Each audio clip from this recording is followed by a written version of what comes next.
Today, I want to posit the following idea to you all, and that is most data scientists like us would benefit by thinking more end-to-end.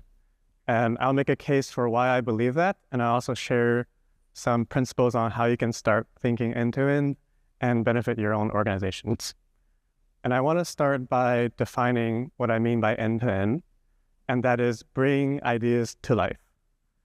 And so I think we already saw some compelling examples in this session, but I'll give another one, and that is at my company, how we think end-to-end. At NMDP, our mission is to save lives through cell therapy. And I think like many of you, we come up with lots of ideas to advance the missions of our organization. And for us, that really means thinking about our patients and donors. Many of our patients have blood cancers like leukemia, and the best shot for cure is to find the perfectly matched donor. And there are many things that go into this matching, one of them being how ready our donors are, how likely they are to be available when called upon. Because unfortunately, for a variety of reasons, not all our donors will be available, and that can make a stressful situation for a searching patient even more stressful, as many of them don't have the luxury of time. So one of the ideas that we had, which just comes from a lot of conversation with both our internal and external partners, is can we predict how ready a donor is going to be for donation before they get called? And bringing this idea to life would mean providing this prediction and information to our physicians in real time, so that when they're talking to their patients every day, they can run a search and have the most informed decision for their patient. And so thinking end-to-end is really about going from this idea phase, from usually just a conversation, all the way to a final product that benefits the users who need the information the most. And so it's very challenging, especially when it's your first foray into a new kind of domain. For us, this was our first foray into machine learning. We wanted to build this new donor readiness score to provide this information to our transplant center physicians. And so on one end, at the start of the process, you have me, the developer, in a rapid ideation phase, just coming up with ideas, doing some exploratory data analyses, and getting a local prototype of this donor readiness score. But we also have to think about the other end, and that is our physician end users in this case. They are most concerned about having this donor readiness score available to them in the medical system that they use, and they want to ensure that it's up to date, they can trust it, and we also want to protect our donor information. We want to protect their privacy. And so there's a big gap between going from prototype on my laptop to something that's going to be useful to our hundreds of external network partners and end users in the medical systems and workflows that they use day to day. And I think this is a gap a lot of data scientists face of how do you get your work into the hands of those that would benefit most from it? And I'll start by saying you definitely don't want to do this and say, it works on my machine, I'm good. We'll ship my machine to hundreds of different people. You might as well teach them R, Python, Docker, how to run all that stuff while you're at it. It's not going to work. So what worked for us was to try to loop in other teams. And so here we start in our comfort zone of the business ideas, the developer, the data scientist, you and me. And I think this is a pretty comfortable workflow where we often get questions, we provide answers. And when it comes to these big new projects and trying to get buy-in from the entire organization, it becomes a little bit more daunting of how do I make sure my thing is up to date every single day? It's going to be sent to external clients.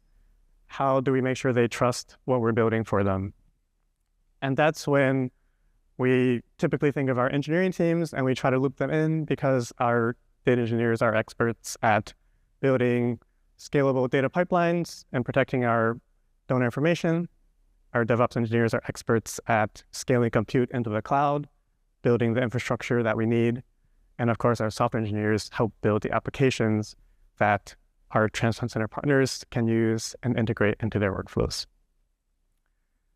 So then the question becomes, how do you kind of handoff from your comfort zone to this engineering zone. And it's actually really tricky because among these engineering zones, they don't necessarily work together all the time. They're not one cohesive unit, especially when we're introducing this new machine learning functionality. There's kind of many handoffs within that engineering zone. And so it's also really tough because I wasn't a data engineer. I wasn't a DevOps engineer. I don't really know what's going to benefit the most. I have some R scripts, some Python scripts, some SQL scripts. I know what donor readiness score should look like. I know what goes into it and what goes out. And so initially we just tried a naive handoff process of, here are the requirements, here are how we're building donor readiness score locally. Can you help us, deploy this in production, automate this, build it, a custom application to get this to the hand of the end users. And after several months of work, we eventually got a solution that was successful. Our partners were able to view this donor readiness score in their systems. And so you might be wondering, what's wrong with this approach? Or, why can't you just kind of hand off your data science work to other teams? And that's because nothing you build is ever going to be perfect, especially on the first iteration. And so there's always going to be things that you want to improve, things you want to add, like improving donor readiness score because we know of this business process change.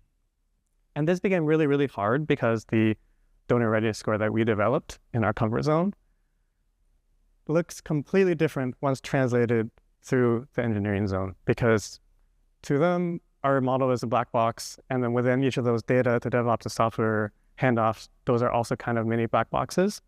And so it became really hard for me to make changes to donor readiness.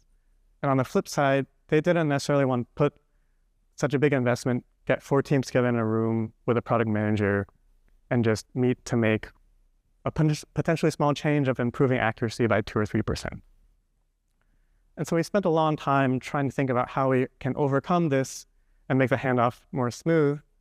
And after about a year of trial and error, we landed on a solution to break down these barriers and increase our comfort zone as data scientists and be more comfortable talking about more parts of the data science lifecycle. And this isn't going to happen overnight. There's no free lunch, except maybe at PositConf. But I would say that the benefits of expanding your comfort zone and the investment in that is going to pay off in the long run. And why do I think that? First, you'll have full context of the entire process. And this is extremely helpful because you'll have a bird's eye view of what's going on. I think it's really important to be able to pinpoint, hey, if there's some update to our donor, to understand how that flows in your database, how that flows to your model, how your model gets sent back to the people who are building for. Because when issues come up, then you can kind of spot check a few cases and really identify where in the pipeline things are going wrong, especially when there's handoffs between 4 different teams. Secondly, adding new functionality becomes so much easier because if you can start to learn a little bit of engineering language and not even anything too serious, but just provide context for your requests and the features you want to build. I'm sure we get all the time asked questions from the business of, hey, I need this data in 2 days. I'm not going to tell you why I need it or what I'm going to do with it. And that kind of makes you roll your eyes. You wish you had that context. That would make it easier for you to work with them to provide the solution that works. The similar thing here to our engineering teams. We want to give them enough context to be able to build the best solution that's agreeable among all parties. And finally, I want to stress that thinking end-to-end means that you're not alone. Sometimes people think, if I have to think end-to-end, that means I have to do everything from start to finish. I'm going to become one giant silo, just working alone. And I can guarantee you, you're not going to replace your DevOps engineers or your data engineers. They're still going to be there. But I would think that you would be working more closely together with them instead of filling out an IT request, waiting a couple of weeks. Hopefully it moves to the IT system, and then finally getting to talk to someone about what you're trying to do. And so you'll be able to work with them at multiple touch points in the entire process. And if these aren't good enough fundamental reasons for you, a practical one is that you're going to kind of be forced to think end-to-end anyhow. I'm sure many of you have gotten an email like this of, Adam, I noticed that donor readiness score is not populating correctly in my application UI, whatever that means. Can you look into it? And again, if you have this kind of disjointed structure, this is also really easy to just make you roll your eyes and complain and be like, I don't build applications like a software engineer. Let me talk to my software developers. But they're probably going to be like, well, we haven't made any release updates. There's probably some compute that's going wrong in the DevOps process. And then they might point fingers back to the engineers, and you're just kind of on a wild goose chase. And so if you're able to, again, think about how data flows from update to your donor, to database, to your model, to your prediction, it's really easy to identify where in that process something has gone wrong. And when you've done your homework and you can kind of build your case, provide some context, show what you've done, show why you think it's this way, you're going to have a more receptive audience, in this case, our DevOps team. And so this is based on a true story. And I want to encourage you to not think of these emails as something that is terrible. In fact, I think it's kind of a good thing, because it means that the business stakeholder here, they value your work. They clearly also want to advance your mission of your company by making sure that this thing works. And they trust you to know how to resolve it. And because of that trust, I would encourage you to actually use these emails, these issues that come up, as an opportunity to start thinking end to end, because you have a great reason to try to figure out what's going on with your donor readiness score pipeline, your model pipeline, your application pipeline. And so I'll go into an example of like what doing end-to-end work can look like. In this case, I talked with my DevOps team, and after we figured out this issue, we were like, wouldn't it be awesome if instead of getting an email from a stakeholder, we could email ourselves and catch this in advance? And so this is something that sounds like a great idea of implementing email alerts.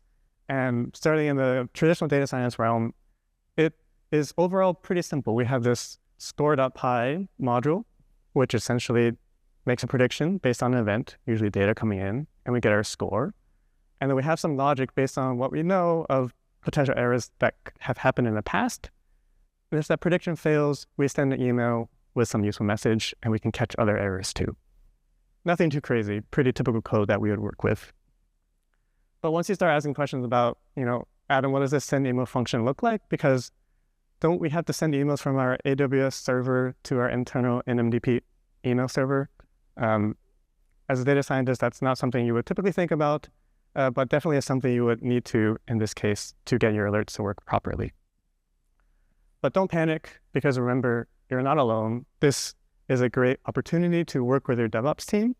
And instead of asking them to, hey, go do this for me, go fix this, if you ask them how to implement something, they'll be much more receptive, because it shows that you care, and potentially, if you know how to do this, the next thing we build, or if we improve donor readiness score, maybe this is something that we could do that would save them resources as well.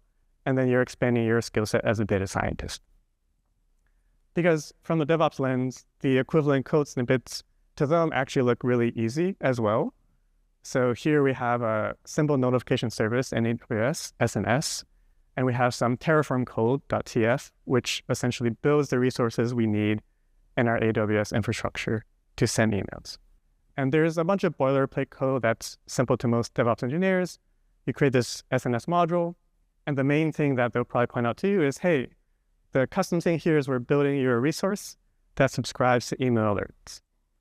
And if I wanted to change this email, maybe I'm doing some testing and I expect some errors to come out, I don't have to go through the IT process of requesting a change or review, wait a few weeks just to test a few simple changes. I can just go in here, change my endpoint from production data alert at nmdp.org to my personal email. And if I ever have to build another machine learning model, which we want to do, we want to keep the momentum going, I can now implement my own email alert. And I understand that it's still pretty intimidating to dive into a new field, especially sometimes DevOps engineering, data engineering, which you don't have traditional training in. But I would empower you to actually use your data science skills and bring them with you. They're a really powerful tool set. And I want to illustrate that with this other example we have, where we have a Connect server that runs a bunch of automated reports, including some monitoring for our donor readiness score model. And one week we started noticing a bunch of random failures across our 30, 40 reports with some kind of obtuse log error messages. And we weren't really sure what was going on. So we thought it wouldn't hurt to reach out to our DevOps team. And the first thing that they came back with, which is actually pretty reasonable, is, well, there's been no infrastructure change that we know of. Are you sure it's not a connect issue? Maybe it's a code issue with your R code. Maybe you have too many reports now running at the same time, and that's causing resource conflicts.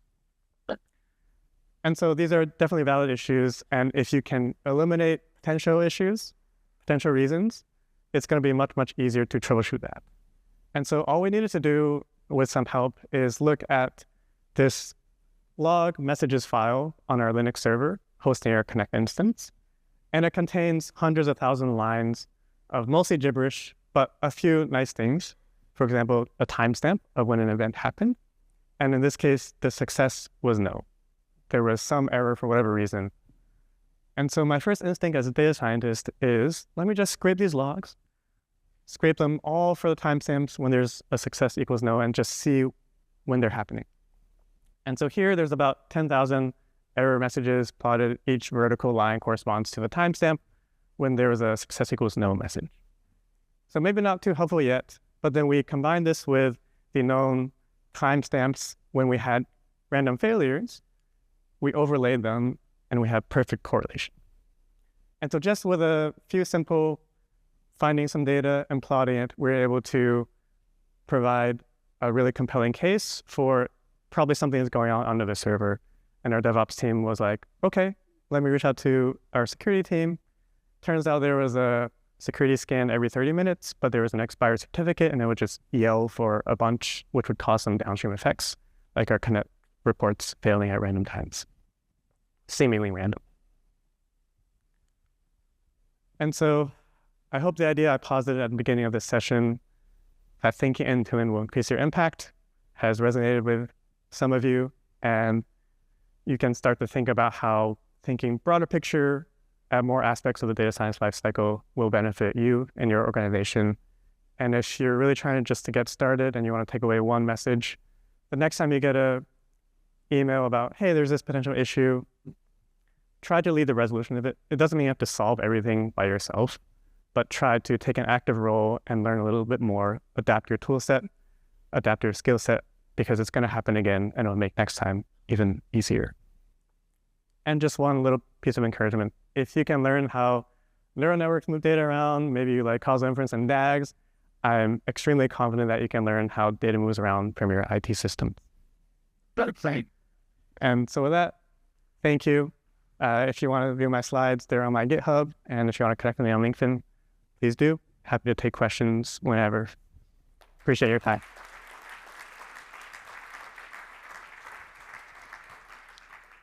Right. I think we have a couple of questions.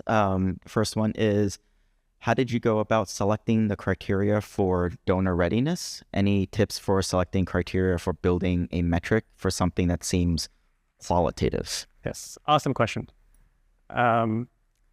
So we kind of did the scanner ether approach, just talking to all the different business parties and stakeholders and operational processes that are involved, and figuring out and trying to link what do we find is correlated with donor readiness, like likelihood to be available when called. We have a bunch of historical data from calling donors and seeing which ones are available. And we also have a great marketing team that tries to keep our donors engaged. And we have some communications, some campaigns to really keep the engagement up. And those all play an important role in our donor readiness score. All right. I actually think that's the only question we have time for. So we'll give Adam another round of applause. Thank you for his talk.